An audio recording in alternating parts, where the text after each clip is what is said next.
Bienvenue sur Le Financier, à votre rendez-vous économique sur Africa 24. Et voici les titres que nous développerons dans cette édition. En Tunisie, les exportations des produits agroalimentaires en hausse de 160,5%. Une performance loin d'être négligeable pour un pays qui tente de relever son économie fortement impactée par la révolution de 2011. 16 milliards de francs CFA pour améliorer la qualité de l'eau et l'assainissement, moteur de la croissance agricole dans la région de Kaffrine au Sénégal. Le point dans ce journal. Et puis, nous terminerons bien évidemment par un point sur les marchés boursiers du continent.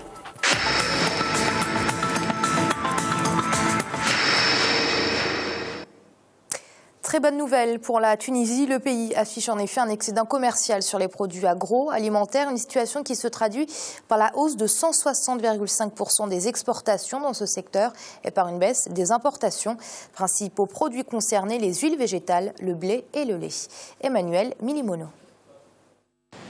Les exportations de produits agroalimentaires tunisiens ont connu une hausse de 160,5% au premier trimestre 2015. Selon le ministère de l'Agriculture, cette hausse s'établit autour de 1180,8 milliards de dirhams contre 453,3 milliards au cours de la même période en 2014.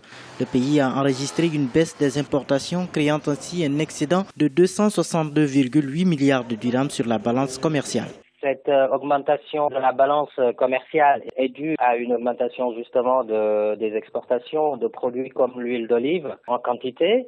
Mais il faut noter à ce niveau aussi que le prix des denrées a également augmenté, ce qui a permis d'accroître les recettes tirées de ce type de produits d'agroalimentaire tels que l'huile d'olive.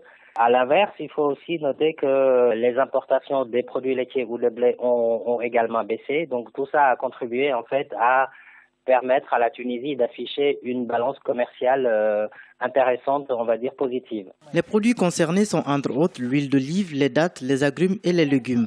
Les exportations alimentaires ont représenté au cours du premier trimestre de 2015 16,4% du total des exportations contre 6,6% au cours de la même période en 2014.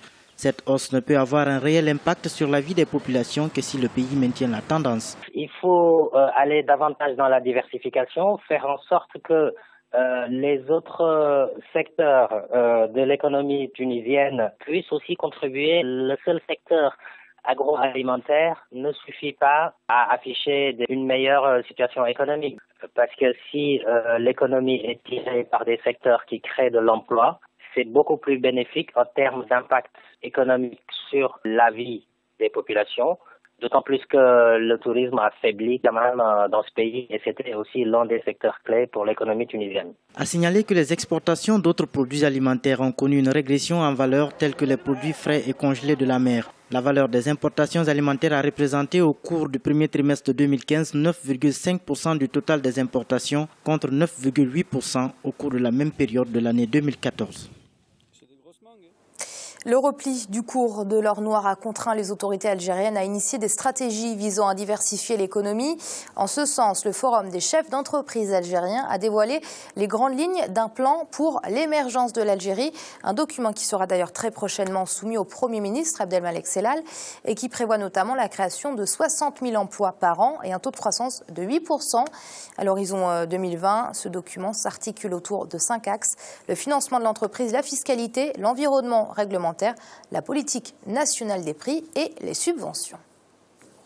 La relance agricole, l'un des grands axes du plan Sénégal émergent. En ce sens, de nombreux programmes ont été initiés, notamment dans la région de Kaffrine, à laquelle le gouvernement vient d'allouer 16 milliards de francs CFA pour les secteurs de l'hydraulique et de l'assainissement. Le point avec ce sujet d'Idlets Mirabel Bissou.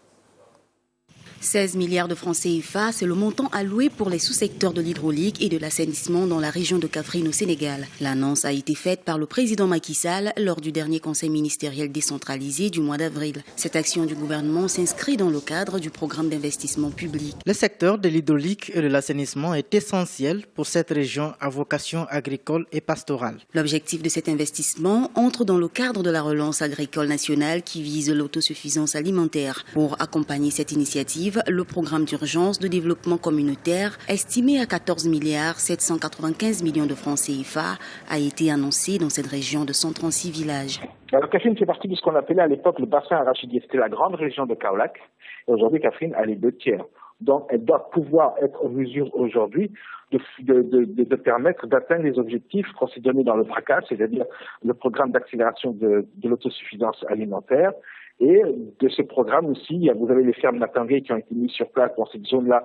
On va pouvoir bénéficier de ce programme des fermes Natangué, c'est-à-dire que l'État aide à 50% à des jeunes qui veulent s'installer dans le domaine agricole.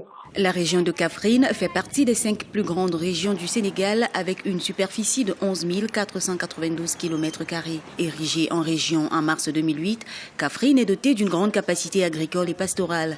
L'arachide, première production agricole du Sénégal, dépasse la barre de 700 000 tonnes par an. Mais les efforts du gouvernement concernent l'ensemble des secteurs de la vie quotidienne. Plus de 5 milliards de francs CFA pour l'éducation et la formation, 13 milliards de francs CFA pour la santé, 3,5 milliards de francs CFA pour le sport et 447 millions de francs CFA consacrés à la promotion des activités menées par les femmes. Ces mesures qui s'inscrivent dans le cadre de la stratégie nationale de développement économique et social pour la période 2013-2017 sont au centre de la politique du plan d'action prioritaire de l'émergence du Sénégal.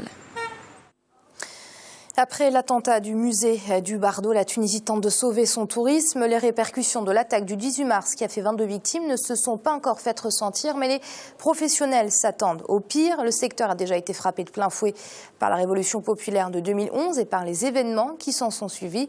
Une autre baisse des voyageurs pourrait bien être dramatique pour l'économie du pays, dont le tourisme représente 16% du PIB. Pour éviter le pire, les professionnels du secteur ont donc initié une vaste campagne de publicité en Europe, mais restent tout de même pessimistes. Et pour cause, avant même les événements du musée du Bardo, les recettes touristiques de la saison 2015 étaient en baisse de 6,8% au premier trimestre par rapport à la même période en 2014. Plan Sénégal émergent, plan stratégique et Gabon émergent pour ne citer que, les pays du continent multiplient les stratégies visant à accélérer leur développement économique. Parmi les secteurs mis en priorité, l'agriculture ou encore le secteur privé, mais aussi les échanges commerciaux intracontinentaux encore trop faibles. Ils nuisent à la dynamisation des économies. Pour les augmenter de manière considérable, les pays devraient miser sur les industries de transformation, comme nous l'explique notre éditorialiste Jean-Marie Bitomo. Le poids de l'Afrique dans le commerce international aujourd'hui représente entre 2 et 3% de la part des économies mondiales. C'est justement le secteur dans lequel il est très très important que l'Afrique puisse intensifier la transformation de ses produits sur place pour faire accroître sa part dans les échanges internationaux. Parce que jusque-là, on ne prend en compte que les produits bruts que l'Afrique commercialise. Il est temps que les Africains puissent transformer leurs matières premières dans tous les domaines et dans tous les secteurs d'activité pour essayer d'accroître la place de l'Afrique dans les échanges internationaux. Et c'est à présent l'heure de faire notre habituel tour des marchés boursiers africains. En Afrique australe et océan Indien, plus 0,29% pour l'indice sud-africain, moins 1,2% pour la bourse de Nairobi, moins 0,33% pour les marchés boursiers de l'île Maurice. Et puis une légère hausse du côté des marchés boursiers du Botswana avec plus 0,06%. Du côté de l'Afrique centrale et de l'Afrique de l'Ouest, l'indice boursier du Nigeria était en hausse de 0,50%. Une hausse également du côté de la BRVM d'Abidjan avec plus 2,16%. Et puis augmentation également du côté du Ghana avec plus 0,33%. Enfin pour les marchés boursiers d'Afrique du Nord, mauvaise fin de semaine puisque les marchés boursiers de la Tunisie clôturaient ce vendredi avec moins 0,15%, moins 0,11% du côté de l'Égypte. Et puis enfin les marchés boursiers du Maroc terminé cette semaine en baisse avec moins 0,45%. C'est la fin de ce Financia. Merci de l'avoir suivi. Restez sur Africa 24, l'info continue.